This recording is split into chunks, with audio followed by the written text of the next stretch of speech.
이 시간 우리 성도님들 자리에 일어나셔서 함께 하나님 말씀 사도행전 5장 1절에서 11절 말씀을 우리가 한 절씩 교독하겠습니다.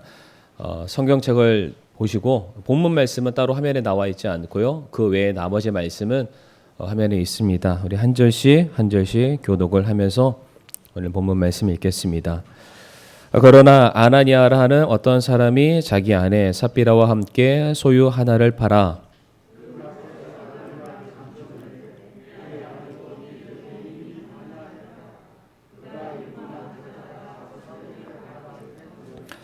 베드로가 이르되 아나니아야 어찌하여 사단이 내 마음에 가득 차서 내가 성령님께 거짓말을 하고 땅값의 얼마를 감추었느냐.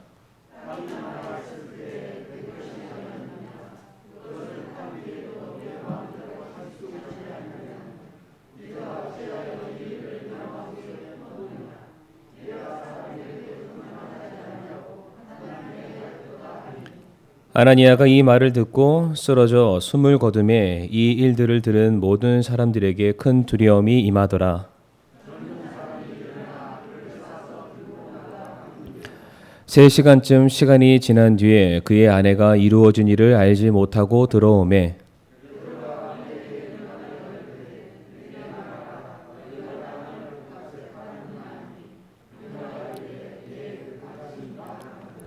이에 베드로가 그녀에게 이르되 어찌 너희가 서로 합의하여 주의 영을 시험하려 하였느냐. 보라 내 남편을 묻은 사람들의 발이 문 앞에 이르렀은즉 또한 너를 메고 나가리라 하니.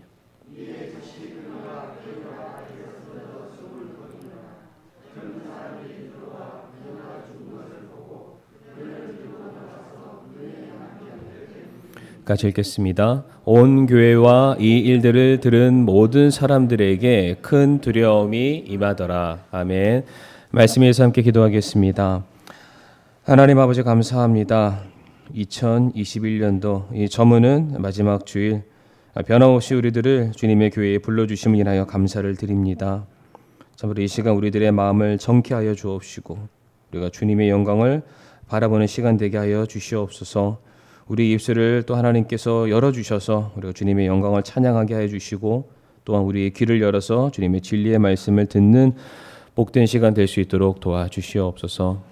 부족한 종의 입술을 하나님께서 또 귀하게 사용하여 주옵시고 성령 하나님께서 운행하시는 귀한 시간이 되기를 간절히 사모할 때에 모든 말씀 살아계신 예수님의 이름으로 기도를 드리옵니다. 아멘. 오늘은 사도행전 5장 1절부터 11절까지 말씀을 통해서 아나니아와 삽비라라는 제목으로 함께 말씀을 나누기를 원합니다. 최근에 제가 본 글인데 이거를 우리 말씀을 드림으로써 오늘 설교를 시작하고자 합니다. 문을 닫는 교회의 이유입니다. 그러니까 교회가 문을 닫게 되는 이유에 대해서 이제 굉장히 많은 이유들을 쭉 서술해 놓았는데 제가 이제 그걸 읽으면서 딱 3가지로 축약을 할 수가 있었습니다. 공통되고 비슷한 내용들이 많기 때문에 제가 축약했는데 첫 번째가 무엇이냐면 화면에는 나오지 않습니다. 첫 번째로 교회가 문을 닫는 이유, 진짜 선교가 사라졌기 때문이다라고 말하고 있습니다. 이 의미가 무엇이냐면 물론 그 교회가 선교 활동을 하지 않는다, 선교사들을 후원하지 않는다, 그들을 위해서 기도하지 않는다, 이거는 아닙니다. 그런데 진짜 선교가 사라졌다는 이유가 무엇이냐면 예전 같으면 우리가 선교사를 보낼 때나 혹은 선교를 할 때 그곳에 교회가 필요하니까 그곳에 주님을 만나야 될 영혼들이 있으니까 복음은 반드시 땅끝까지 전해져야 하기 때문에 그러하기에 우리가 선교 사역에 동참하겠다라는 취지로 액수가 많던 액수가 적던 적극적으로 선교사들을 후원하고 때로는 보내기도 하고 그것에 필요하다면 교회를 세우는 일에 교회들이 적극적으로 참여를 해왔습니다. 그런데 시간이 지나고 나자 이제 교회들이 어떤 생각을 갖게 되냐면은 이제 과연 우리가 그렇게 밑도 끝도 없이 밑 빠진 독에 물 붓는 것처럼 계속해서 그곳에 후원하는 게 과연 맞을까? 합리적으로 이성적으로 이제 계산기를 두드리기 시작한다는 것입니다. 과연 우리가 그곳에 선교사를 보냈을 때 과연 몇 명이나 구원받을 수 있을까? 거기에 교회를 세운다고 하는데 뭐 그 돈까지 들여서 과연 해야 될 필요가 있을까? 이런 마음들 때문에 이전보다는 더 적극적으로 선교사에게 동참하지 못하는 바로 그 모습이 결과적으로 주님께서 교회에 맡겨주신 복음 전파 사역에 충성을 다하지 못하기 때문에 자연적으로 교회가 교회의 모습을 잃어가다 보니까 교회가 문을 닫게 된다라는 게 첫 번째 이유입니다. 두 번째 이유가 무엇이냐면 교회가 복음을 전해야 될 대상보다는 그러니까 교회 안에 성도들 관리에 급급하다.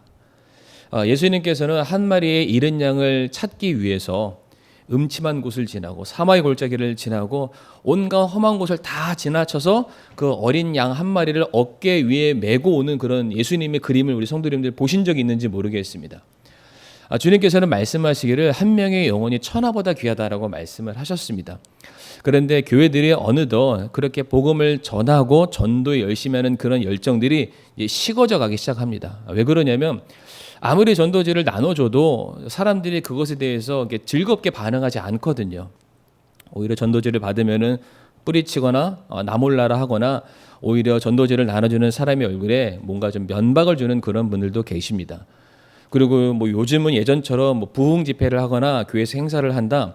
그때는 거의 정말로 구름대처럼 많은 분들이 교회에 더해졌지만 이제는 교회에서 뭐 냄비 준다, 후라이팬 준다 뭐 이래도 뭐 교회 오지 않습니다. 집에 좋은 게 더 많기 때문에. 그러다 보니까 과연 우리가 전도해야 될 필요가 있을까? 차라리 우리 안에 있는 성도들이라도 제대로 관리를 하자. 그러다 보니까 성도 관리를 위해서 교회의 재정이 외부로 복음을 전하고 영혼을 세우는 일보다는 교회 안에 성도들이 부서 활동을 하고 뭐 프로그램을 하고 어떤 뭐 회별 모임을 갖고 이런 쪽으로 이제 돈들이 많이 쓰여진다고 합니다. 그러다 보니까 그 부서나 그 회별 안에서 우리가 더 많이 필요하다. 우리가 사람이 더 많다. 우리가 더 교회에 큰 일들을 많이 하니까 우리한테 더 줘라. 이러다 보니까 교회 안에서 이런 알력 다툼이 일어나기 시작해서 그로 인해서 교회가 점차 쇠퇴하고 문을 닫게 된다. 이런 얘기를 하고 있습니다. 그리고 마지막 세 번째 이유가 무엇이냐면 교회가 과거를 보존하는 일에는 열중을 하지만 미래를 준비하는 일에는 에너지를 쏟지 않는다. 이게 뭐냐면 그 교회의 전통이라는 게 있습니다. 전통을 더 뛰어넘어서 우리가 하나님의 말씀에 대해서 진리에 대해서 반드시 고수를 해야만 합니다. 그런데 이제 그러한 과거 말고 우리가 온전히 붙들어야 될 신앙의 전통을 말고 이제 교회가 미래를 준비해야 되죠. 예를 들어서 계속해서 교회에 새로운 영혼들이 올 수 있도록 저희가 복음 활동에 최선을 다해야 되고 또 우리 교회의 미래를 담당할 우리 청년들, 학생들, 우리 어린아이들을 위해서 교회가 투자를 하고 또 그 아이들을 위해서 우리가 기도를 하고 뭐 필요하다면 모든 것들을 다 후원해 줘야 될 필요가 있습니다. 그런데 실상 교회를 딱 돌아보면은 뭐 예배당 자체만 해도 어르신들에 비해서 젊은 사람들이나 학생이 턱없이 부족한 게 현실입니다. 그런데 우리 어르신들한테 자녀가 없는 건 아니잖아요. 우리 부모님들에게 학생들이나 어린아이 같은 그런 자녀들이 없는 건 아니잖아요. 근데 어르신들은 신앙생활 하시면서 구원에 대해 기쁨을 누리시고 교회 생활하면서 형제 자매 간의 그런 교제에 너무나 그런 감사함 그걸 다 경험하셨기 때문에 그것을 놓칠 수가 없어서 계속해서 교회를 나오십니다. 그런데 우리 아이들에게는 우리 자녀들에게는 그 즐거움과 그 기쁨을 우리가 알려주지 않는 거죠.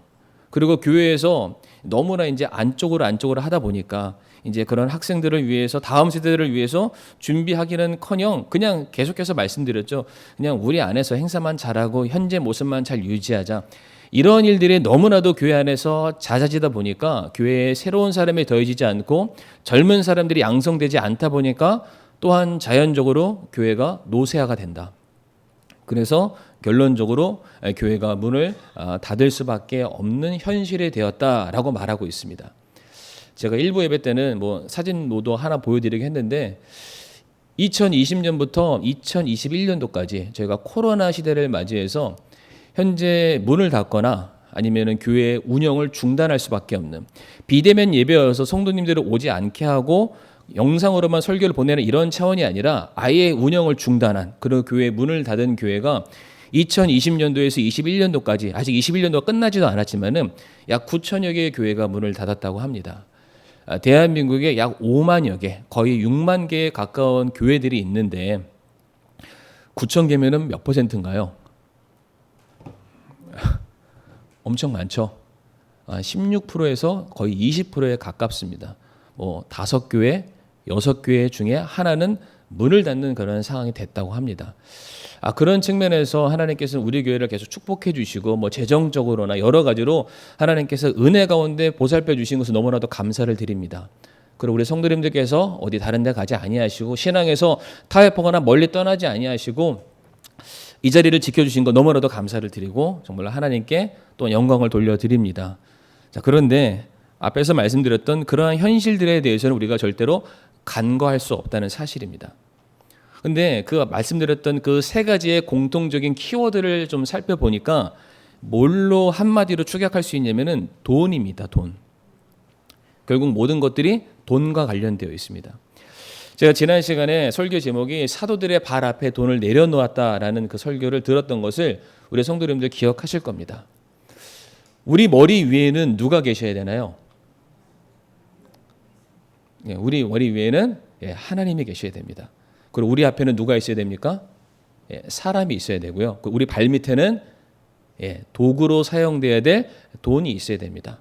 다시 말해 하나님께서 우리에게 명령하셔서 우리 앞에 있는 영혼들 그리고 우리가 선교 활동 또 다음 세대들을 키우는 모든 일들을 위해서 하나님께서 우리에게 허락하신 도구인 물질을 사용할 때에 우리는 열매를 맺을 수 있고 교회가 성장할 수 있고 부흥할 수 있다고 저는 그렇게 믿습니다. 그런데 우리 머리 위에 계셔야 될 하나님이 이제 우리 앞으로 강등당하시고요. 그리고 돈, 우리 발밑에 있어야 될 돈이 우리 머리 위로 올라오기 시작했습니다. 돈이 우리 머릿속에 가득 찼기 때문에 당연히 뭐 할 수밖에 없나요? 이게 더하기, 빼기, 나누기, 곱하기 계산할 수밖에 없습니다. 이렇게 하는 게 맞나? 저렇게 하는 게 맞나? 수지타산을 따져보게 되고요. 밑도 끝도 없이 퍼주는 게 잘하는 건가? 이렇게 하는 게 유익 있나? 이거를 좋게 표현하면은 이게 합리적인가? 이게 효율성이 있나? 이성적인가?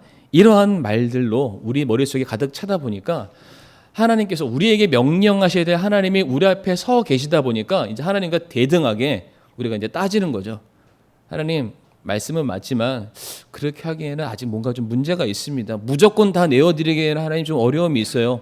그리고 우리 앞에 우리가 섬겨야 될 사람들이 발밑에 갔으니까 이제 그 사람들은 관심 없습니다. 영혼들을 돌아보는 것, 다음 세대를 키우는 거 필요 없습니다. 현재 내 삶에 내 만족만 있으면 되는 겁니다.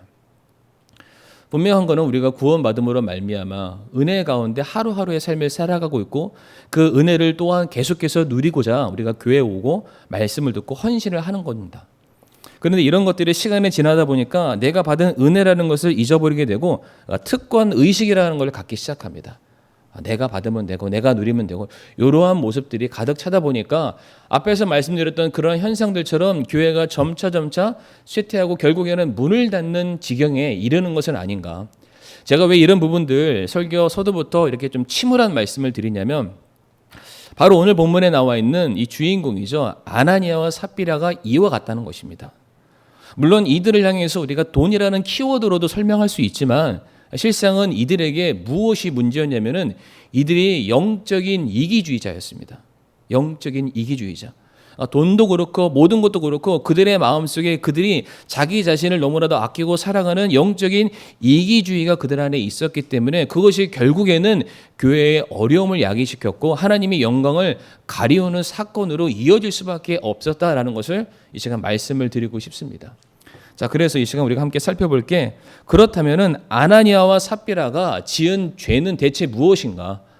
그들의 죄 몫이 과연 무엇과 똑같나라는 것을 우리가 살펴보기를 원합니다. 우리 화면에 넘겨주시고요. 네, 아나니아와 삽비라가 지은 죄는 과연 어떠한 것인가? 우리가 지금 아나니아 삽비라 사건을 보기 전에 바로 전장이죠. 사도행전 4장 말씀 말미에 가게 되면은 바나바라는 한 사람이 등장합니다. 성도님들 기억하실 겁니다. 바나바의 이름의 뜻은 위로의 아들이었습니다. 근데 제가 지난 시간에 설교를 하면서 그거 말고 또 하나 뜻이 더 있습니다 라고 말씀드렸던 게 대변하는 사람, 대표하는 사람이다 라고도 말씀을 드렸습니다. 바나바와 같이 전적으로 자기의 모든 것을 드리는 사람이 곧 예루살렘을 대표하는 사람이다. 다시 말해 바나바가 모든 예루살렘 교회의 성도들 중에 으뜸이라는 것이 아니라 예루살렘 교회에 속해 있는 사람들이라면은 바나바와 같아야 된다라는 뜻에서 바나바가 이 성도들을 대변한다라고 말씀을 드렸습니다. 바나바가 어떻게 했습니까? 그는 자신의 모든 소유를 팔았습니다. 돌아갈 땅을 남겨뒀던 것이 아니라 자신의 소유인 모든 전부를 다 팔아서 사도들의 발 앞에 내려놓게 되었습니다. 바로 이 모습이 당시에 교회를 섬기고 있었던 모든 예루살렘 교회의 성도들에게 엄청난 큰 도전과 위로가 되었던 것입니다. 야, 정말로 우리 교회 안에 이 땅의 것이 아니라 하늘의 것을 바라보고 사는 성도가 있구나. 썩어 없어지는 물질을 위해서 사는 성도가 아니라 영원한 상급을 위해서 그렇게 자신의 모든 것을 기꺼이 다 내어드리는 성도가 있구나. 나도 저 성도처럼 살아야지.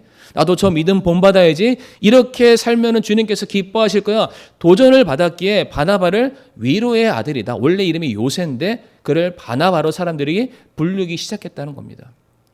그러니까 외적으로 봤을 때 드디어 바나바라는 한 사람이 수많은 성도들 가운데 추앙을 받기 시작합니다. 인정을 받고 인기가 많아지는 거죠.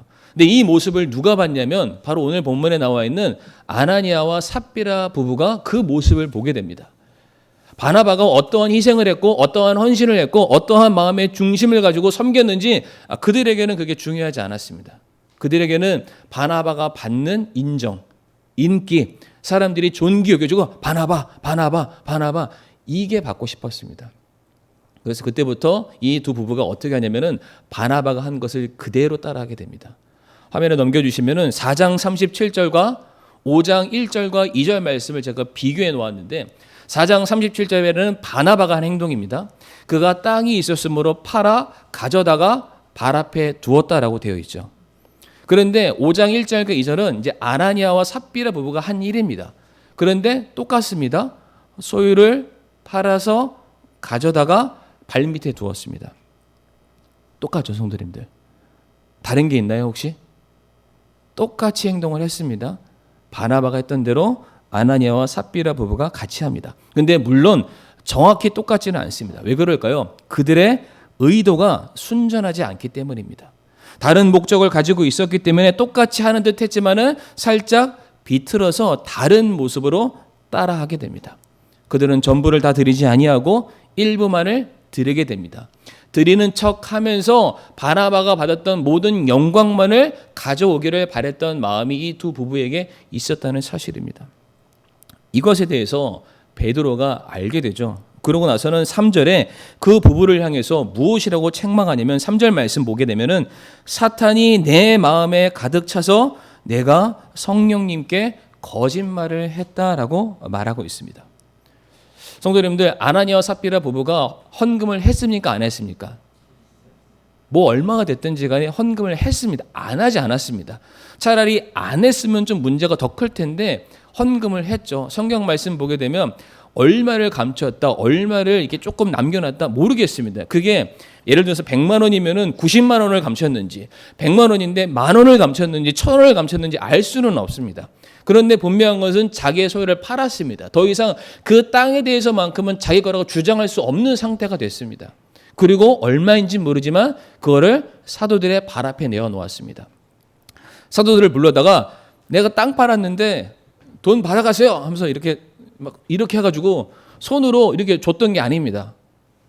똑같이 잘 준비해서 사도들의 발 아래 내어놓았습니다. 그런데 베드로가 말하기를 아나니아야, 네 안에 사단이 가득 찼고 네가 성령 하나님께 거짓말했다. 무슨 얘기입니까? 네가 사단이라는 겁니다.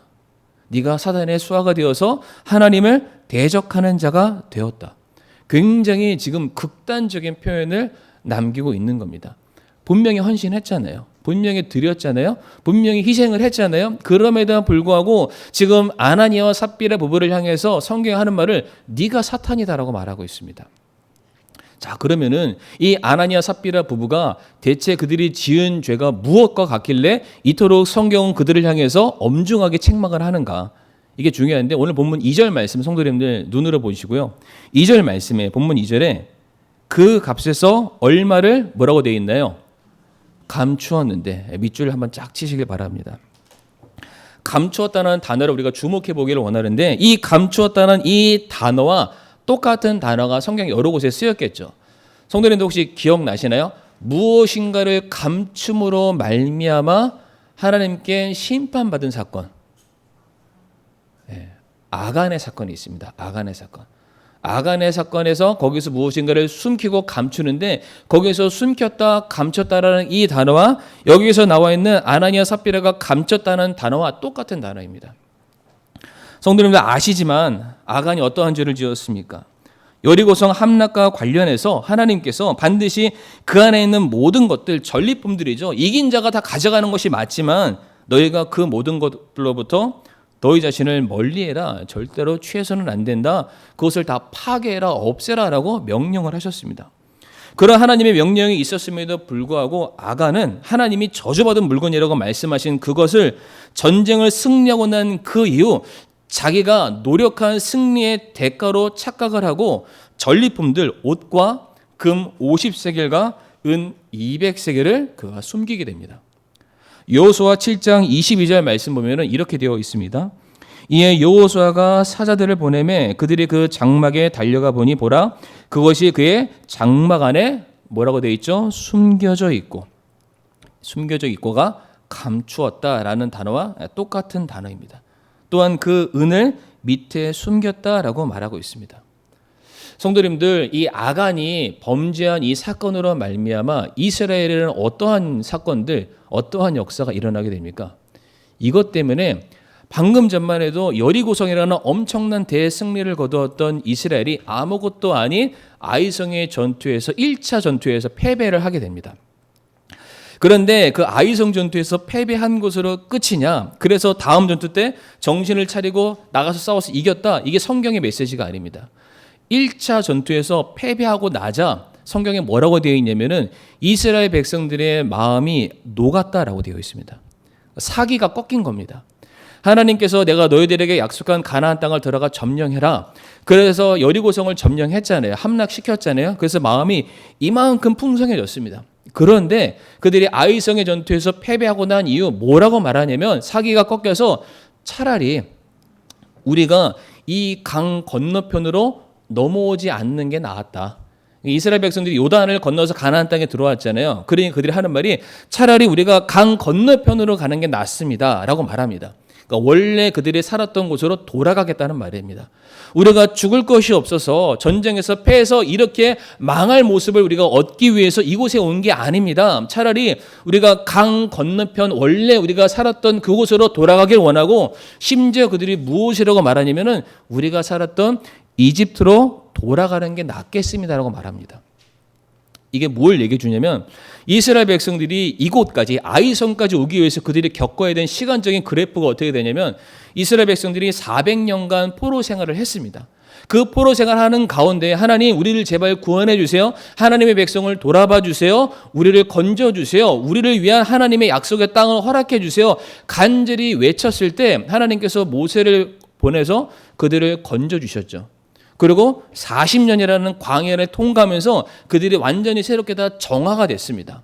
그래서 약속의 땅에 들어가면서 하나님께서 그 약속이 거짓되지 않다, 신실함을 보여주시기 위해서 여리고성이 함락되는 그 사건을 보여주심으로 말미암아 이제 너희가 내 이름만 가지고 나가면 얼마든지 이길 수 있고 승리할 수 있고 이 땅을 정복할 수 있어, 다 보여주셨습니다.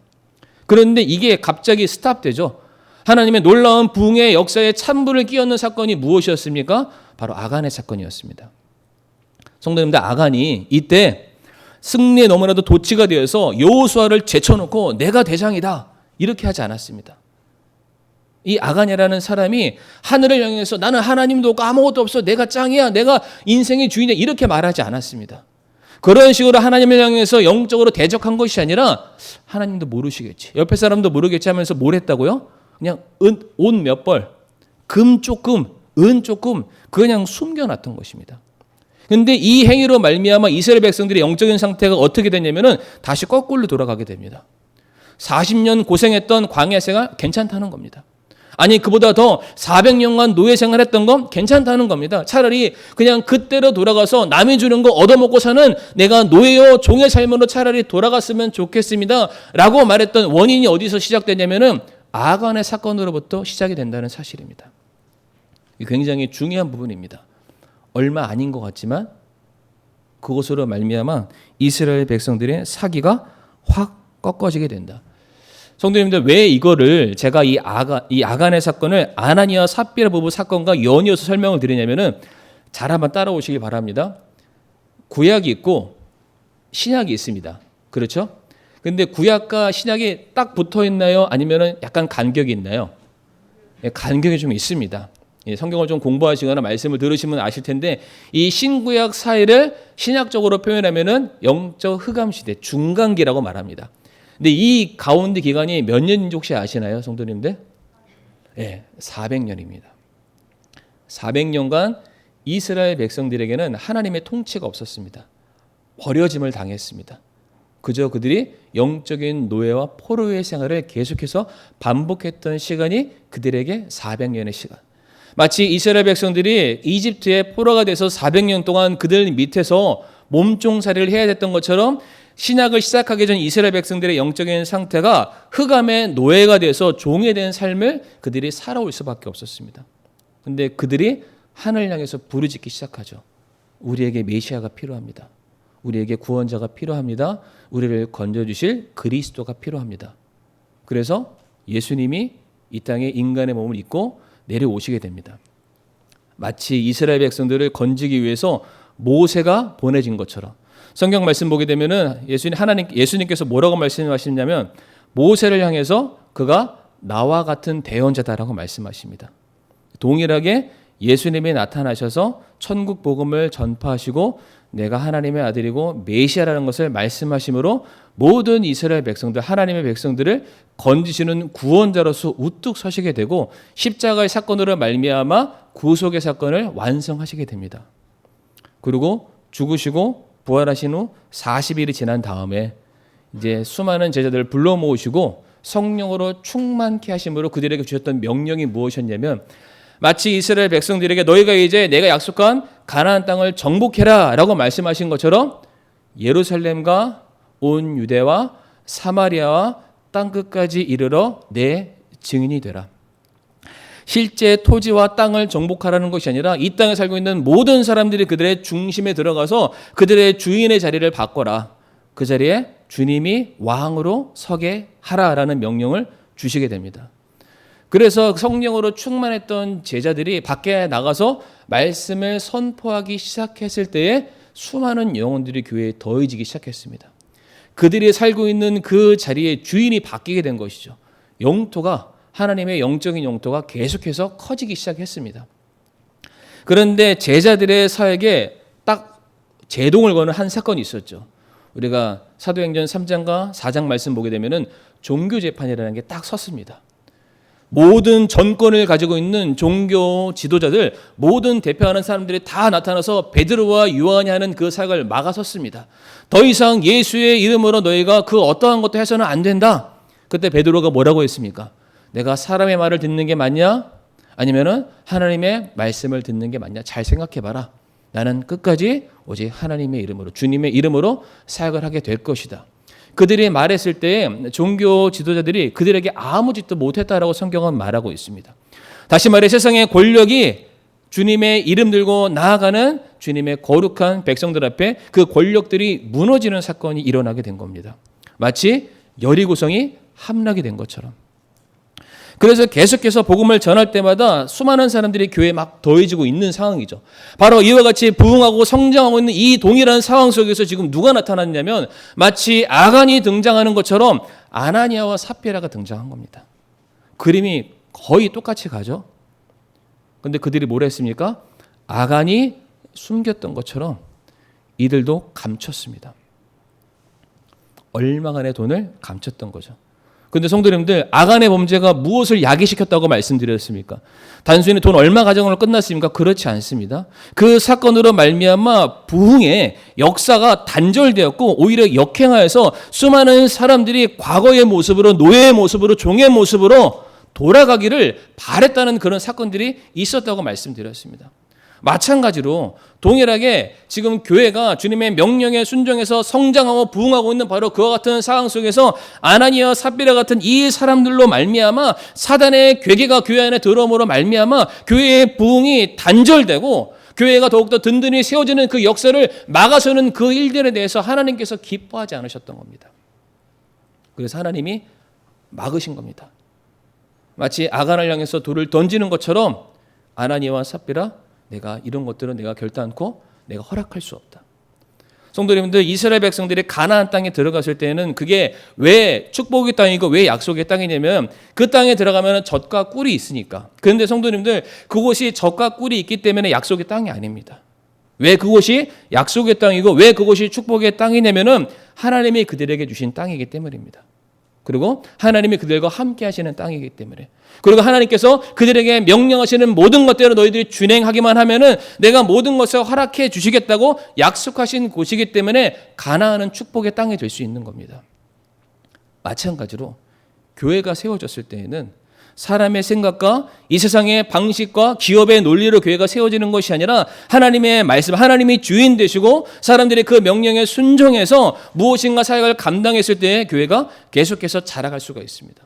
그러하기에 하나님께서는 이스라엘 백성들이 가나안 땅에 들어갔을 때 세상의 힘으로 여기는 것, 세상의 돈으로 여기는 것, 세상의 권력으로 여기는 것, 그 어떤 것들도 너희는 가져가서는 안 된다. 그러한 원리에 너희들이 물들어서 그 약속의 땅에 들어가서 똑같이 세상 사람들처럼 사는 모습은 나는 허락할 수 없다. 너희는 내가 주는 축복으로만 살아야 된다. 그래서 그 세상 것을 들고 가려는 아간을 죽여버린 겁니다.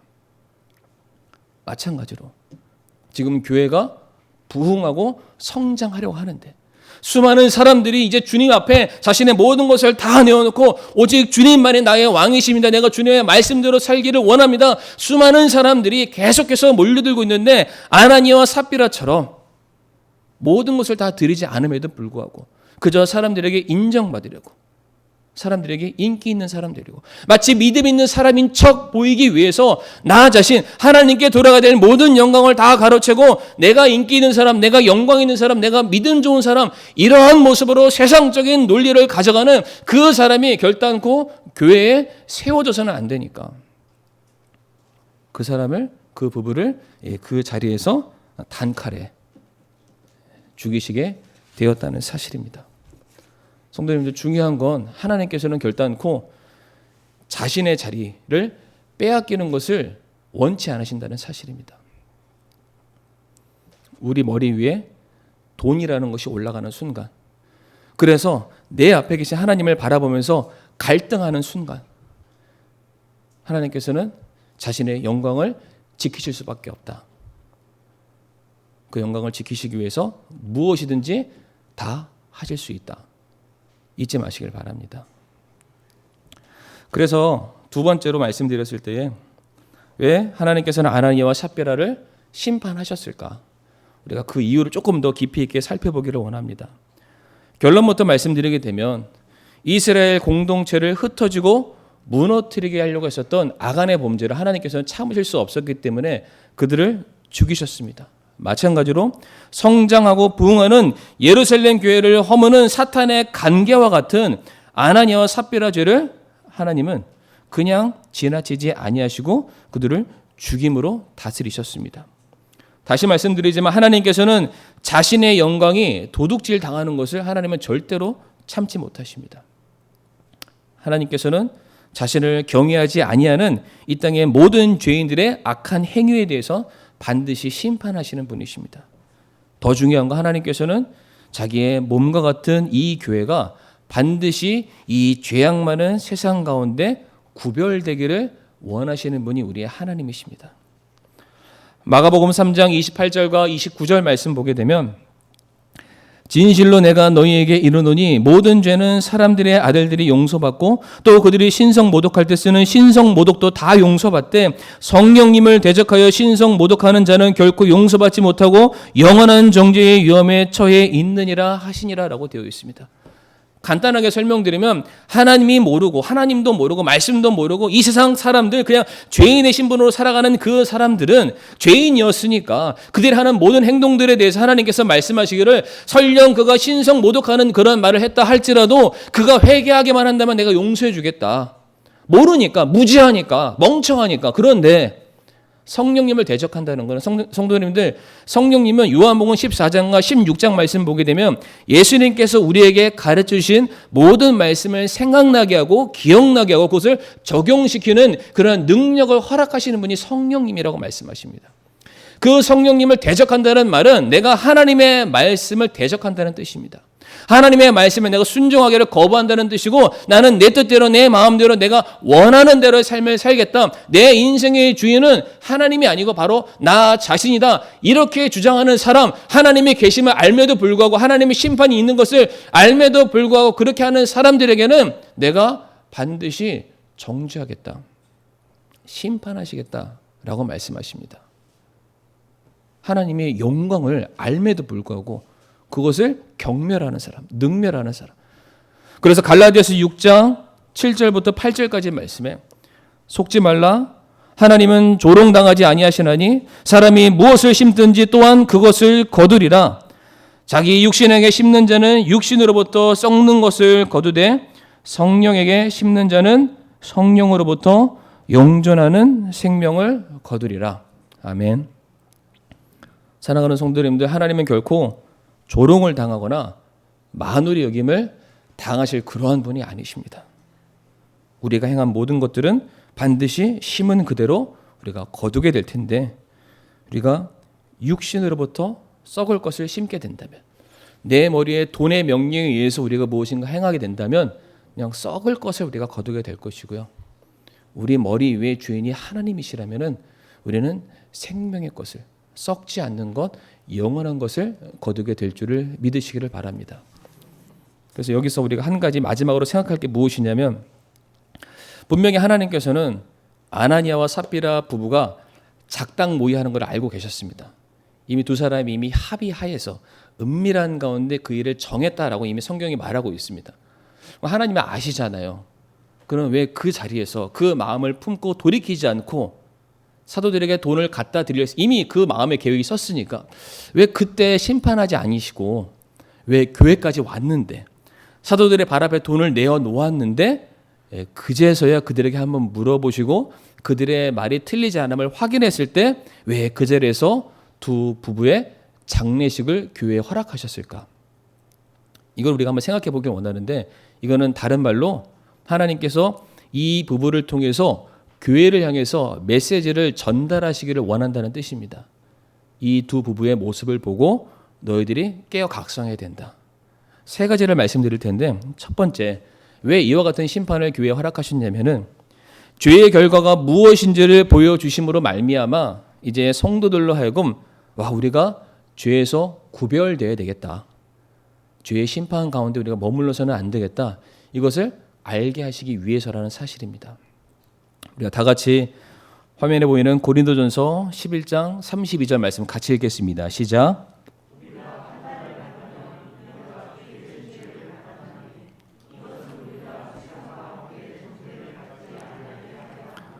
아멘. 하나님의 백성들이 하나님의 말씀을 온전히 순종하지 아니했을 때 하나님께서는 그 사람을 올바른 길로 인도하시기 위해서 때로는 징계하시고 때로는 훈계하십니다. 그러면 사실은 말씀이 내가 너희들을 향해서 너희들이 실수하고 잘못했을 때에도 이렇게 내가 책망하는데 하나님을 알지 못하는 사람들, 죄 가운데 있는 사람들은 과연 얼마나 더 큰 심판 가운데 머물겠느냐. 그러니 하나님의 백성들아, 죄에 대한 심판과 죄에 대한 결과를 너희들이 보고 기억하고 거기에서부터 구별되기를 힘써라. 그러니까 샘플로서 허락하신 겁니다. 두 번째, 회개를 통해서 회복의 은혜를 경험하시기 위해서 하나님께서 이와 같은 모습들, 사건들을 허락하셨다는 사실입니다. 야고보서 5장 16절 말씀에 너희 잘못들을 서로 고백하고 너희가 병고침을 받도록 서로를 위해 기도하라. 의로운 자의 효력이 있고 뜨거운 기도는 많은 유익이 있느니라. 뭐라고 되어 있습니까? 너희들의 잘못들을 서로 고백해라. 교회 안에 어떤 일들이 발생하게 되었을 때 저 사람을 보면서 반면 교사를 삼으라는 겁니다. 저 사람보다 내가 훨씬 더 낫지는 않습니다. 동일한 죄를 품을 수 있고 동일한 연약함을 가지고 있습니다. 그런데 그 연약함들을 보게 되었을 때 우리가 기도해야 된다는 겁니다. 하나님, 내가 동일한 범죄를 짓지 않게 해주세요. 동일한 연약함에 빠지지 않게 해주세요. 제가 혹여나 교회를 허무는 걸림돌이 되지 않게 해주세요. 그리고 저 연약한 성도를 바라보면서 그가 주님께로 돌아올 수 있게 해주세요. 그가 예전처럼 정말로 주님을 신실하게 사랑할 수 있게 해주세요. 이와 같은 뜨거운 중보의 기도가 다시금 교회 안에 더해지게 되었을 때에 그 교회가 더욱더 든든히 세워지게 되는 회복의 은혜를 경험하라고 아나니아와 삽비라 부부의 사건을 허락하셨다는 겁니다. 마지막 세 번째, 겸손해지게 만드시기 위해서 이 일을 허락하셨습니다. 우리가 이 말씀도 같이 한번 읽어보겠습니다. 고린도후서 12장 7절 말씀 시작. 높여지지 않게 하시려고 주께서 내게 육체 안에 가시 곧 사단의 사자를 주사 나를 치게 하셨으니 이것은 내가 분량 이상으로 높여지지 않게 하려 하심이라. 아멘.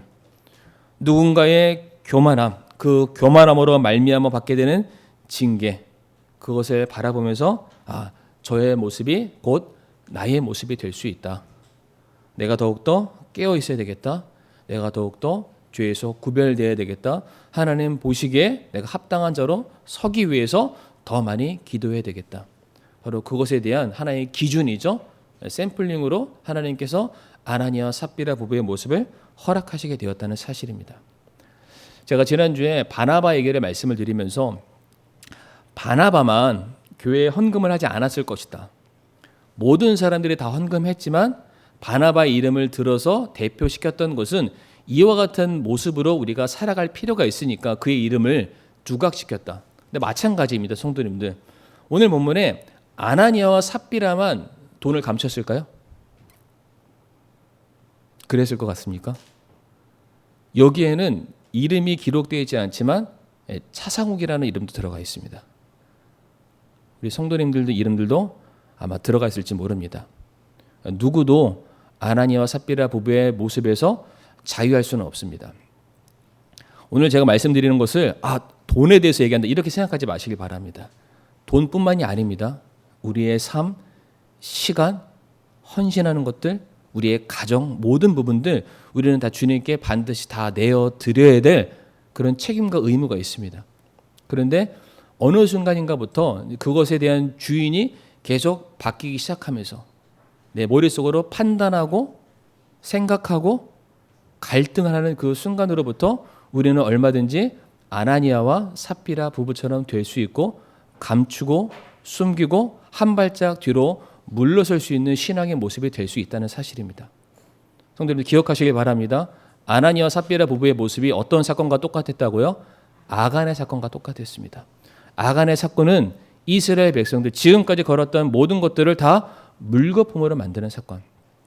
동일하게 내가 아나니아와 삽비라의 모습처럼 내가 서 있게 된다면 내가 바로 열심히 행하는 척하지만 많은 것을 드리는 것처럼 보일 수 있을지 모르겠지만 결국 내가 교회를 허무는 또 하나의 원인이 될 수 있다. 그러한 영적인 이기주의에서 우리가 벗어나기를 원합니다. 그래서 오늘 본문 5절과 11절 말씀 보게 되면 공통된 단어가 등장하는데 두려움이라는 단어입니다. 두려움. 이 두려움은 경외함으로 바꿀 수 있습니다. 경외함. 정말로 우리 사랑하는 성도님들이 하나님을 두려워하신다면, 다른 말로 하나님을 경외하신다면 저는 반드시 이 자리에 있는 모든 성도님들이 바나바와 같이 교회를 세우고 성도들을 위로하고 교회의 자랑이 되는 귀한 인물로 세워질 것을 믿습니다. 성도님들 바나바가 되시겠습니까? 이 두 부부가 되시겠습니까? 이 시간 다 같이 우리 머리 숙여 기도하겠습니다.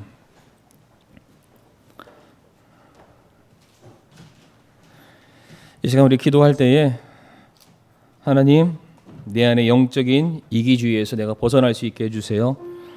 아나니아 삽비라와 같이 심판의 본보기 허무는 자의 표상이 아니라 하늘 보좌의 영광을 버리시고 낮고 낮은 이 땅에 섬김의 본을 보이셨던 자신의 모든 것을 내어드리셨던 예수님, 그 예수님을 따라 섬겼던 바나바와 같은 제가 될 수 있게 해주세요 라고 이 시간 우리가 기도하기를 원하고, 정말로 2022년도 새해가 시작되었을 때에는 정말로 내가 모든 거 다 주님의 발 앞에 내어드리고 주님의 귀한 종으로 쓰임받게 해달라고, 그런 결단의 기도도 이 시간 잠시 하겠습니다.